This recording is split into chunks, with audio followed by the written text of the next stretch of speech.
সবাইকে আমন্ত্রণ জানাচ্ছি সংবাদপত্রের পর্যালোচনা ভিত্তিক পত্রিকার চোখে দেশ অনুষ্ঠানে।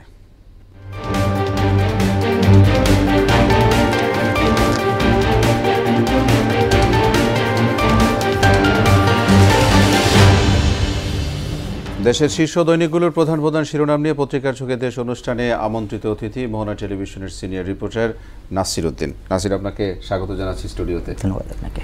আপনাকে ধন্যবাদ। আমরা পত্রিকার শিরোনামগুলো পড়ব, তারপরে এসে আপনার সাথে আলোচনায় যাব। আমি শিরোনামগুলো পড়ছি। রয়েছে প্রথম আলো শুরুতেই, তারা শিরোনাম করেছে 730 কোটি টাকা ব্যয় তবু ডুবলো ঢাকা, অল্প সময়ে অধিক বৃষ্টির বিপদ বাড়ছে, সংসদ সদস্যদের টানাটানি 6 বছরে হয়নি একটি গুদামও।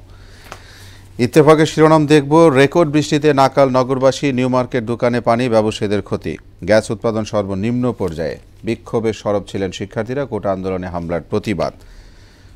সমকালের শিরোনাম, সরকারি সহায়তার সমতা স্কিমে নিবন্ধন বেশি, বৃষ্টিতে ভাসল রাজধানী। সবাই একই ধরনের শিরোনাম করেছে গতকালকের বৃষ্টির বিষয়ে। বাংলাদেশ প্রতিদিন তাদেরও শিরোনাম, বৃষ্টিতে ডুবল ঢাকা, দুর্ভোগ, অধিকাংশ সড়ক অলিগলিতে হাঁটুপানি, সীমাহীন ভোগান্তিতে নগরবাসী, পানির নিচে অনেক দোকান, ক্ষতির মুখে ব্যবসায়ীরা। ফের শুরু হচ্ছে এলিভেটেড এক্সপ্রেসের কাজ।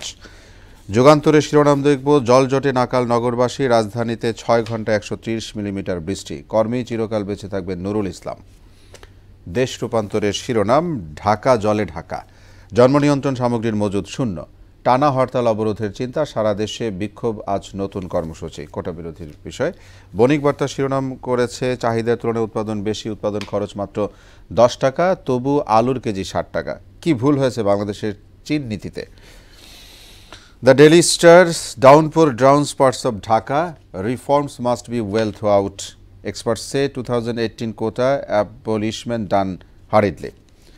এই ছিল শিরোনাম। আমি অনেক শিরোনামের ভিড়ে প্রত্যেকটি পত্রিকা একটি শিরোনাম করেছে। গতকালকে আপনি জানেন যে বৃষ্টি হয়েছে। আমি প্রথম আলোর একটি শিরোনাম দিয়ে প্রথমে আসতেছি, যেহেতু আমাদের সময় খুব অল্প, যে 730 কোটি টাকা ব্যয় তবু ডুবলো ঢাকা। আমি এই শিরোনামের এগেনস্টে আমিও বলছি যে এই যে এত টাকা ব্যয় করা হয়েছে 2 সিটি কর্পোরেশনের জলাবদ্ধতা নিরসনে, মেয়র এসেছে, মেয়র গেছে, সময় চলে গেছে বছরের পর বছর, কিন্তু এই অল্প একটু, গতকালকে 6টা থেকে 9টা পর্যন্ত একটু ভালোর মতো বৃষ্টি হয়েছে, এরপরে বৃষ্টি ছিল অল্প। এরকম একটি বৃষ্টিতেই গতকালকের যে চিত্রগুলো আমরা দেখেছি, আপনি একটু বলবেন। হ্যাঁ, সবগুলো পত্রিকাই তো দেখছি যে তারা প্রধান শিরোনাম করেছে। একটা বিষয়, কি হয়েছে গতকালকে, কতটুকু বৃষ্টি হয়েছে, তাতেই ঢাকা কি পরিস্থিতি আমরা দেখেছি। টেলিভিশনের মাধ্যমে, পত্রিকার মাধ্যমে যারা রাস্তায় বের না হয়েছে তারাও দেখেছে। আমি একটু বলতে চাই কেন এই ঘটনাটা ঘটছে, আমরা কি দেখছি আসলে। ধরেন প্রকল্প নেওয়া হচ্ছে, আপনি যেটা বললেন যে 700 কোটির বেশি খরচ করা হয়েছে 2 সিটির মাধ্যমে, তারা প্রকল্পও নিচ্ছে, তারা ড্রেনেজ পরিষ্কারও করছে। কিন্তু একটা বিষয়, যেখানে ড্রেন থেকে পানি যাওয়ার পরে পানিটা যেখানে গিয়ে আবার পড়বে, সেই খালগুলো সেই পানি অ্যাবজর্ব করার মতো অবস্থায় আছে কিনা সেটাও দেখার বিষয় আছে। রাইট, সেই জায়গাটাতে বোধহয় ঘাটতি। আমরা মেয়ররা হয়তো খুব চেষ্টা করছে যে ড্রেনগুলোকে পরিষ্কার করে রাখা, সেটা তো সারা বছর না, যখন মনে করছে যে এখন বৃষ্টি হবে তখন কিছুটা উদ্যোগ আমরা দেখি যে এখন সড়ক খোঁড়াখুড়ি কাটাকাটি করা হচ্ছে, এটা কিন্তু সারা বছরের চিত্র না, বা বৃষ্টির সময়টাতেই করা হচ্ছে, বর্ষাকালে করা হচ্ছে, অনেক কথা আমরা শুনেছি বিভিন্ন জায়গায়, টকশোতে শুনেছি অনেক জায়গায়, কিন্তু এটির কোনো পরিবর্তন হয়নি। আপনি যেটি বলছিলেন এটি ভালো কথা বলেছেন, যে পানিটা যেখানে অ্যাবজর্ব হবে, জমা হবে, হয়তো ড্রেন পরিষ্কার সেখানে যাচ্ছে, কিন্তু ওই জায়গাটাও তো বন্ধ হয়ে যাচ্ছে, তাহলে পানিটা ধরবে কোথায়? তো ওটা ধরতে পারে না বলেই সেই পানিটা মানুষের ঘর বাড়ি, দোকান, রাস্তাঘাটে ঢুকে যাচ্ছে।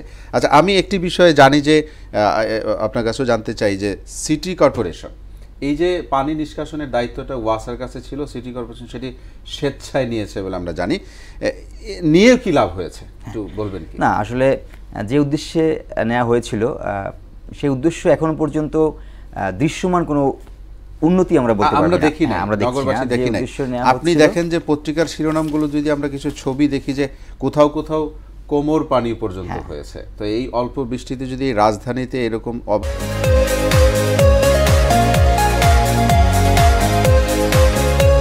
অবস্থা হয়, গতকালকে একটি বিষয় ছিল যে শুক্রবার থাকার কারণে কিছুটা ভোগান্তি কম হয়েছে, এই জন্য যেহেতু অফিস আদালত বন্ধ ছিল, স্কুল কলেজ বন্ধ ছিল।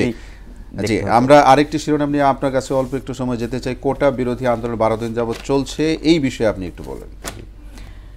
আসলে কোটা বিরোধী আন্দোলন আমরা দেখছিলাম গত 12 দিন থেকেই তার ভিতরে অনেক ঘটনা এবং আজকে নতুন করে তারা কর্মসূচি তার সন্ধ্যায় দিয়েছে। কর্মসূচি দেবে, যদিও আজকে বাংলা ব্লকেট নেই, আজকে অনলাইন এবং অফলাইনে তারা ক্লাস বর্জন সহ এইসব কর্মসূচি দিয়েছে এবং সন্ধ্যায় নতুন কর্মসূচি আসবে। কী কর্মসূচি আসবে সেটা এখনও বোঝা যাচ্ছে না। তবে শিক্ষার্থীরা যে আদালতের যে রায়ের পরেও তারা যে সেটাকে মেনে নিয়ে যে তারা আন্দোলন থেকে উঠে গেছে সেটা তো না, নতুন কর্মসূচি ঘোষণা করলেও যে উঠে যাবে সেরকম আপাতত দৃষ্টিতে মনে হচ্ছে না। বোঝা যাবে যে তারা অন্য কোনো কর্মসূচি দিতে পারে, সেটা কিন্তু তখন পর্যন্ত ওয়েট করতে হবে আমাদেরকে আসলে কি কর্মসূচি আসে। জি, আদালত স্থিতাবস্থা দেওয়ার পরেও সেই এটা চলছে। এখন 12 দিনের পরে দেখা যাক কোন দিকে যায়, সেটি আমরা করছি। ভালো কিছু সেটি প্রত্যাশী। জনাব নাসির, আপনাকে অনেক ধন্যবাদ আমাদের সঙ্গে সময় দেওয়ার।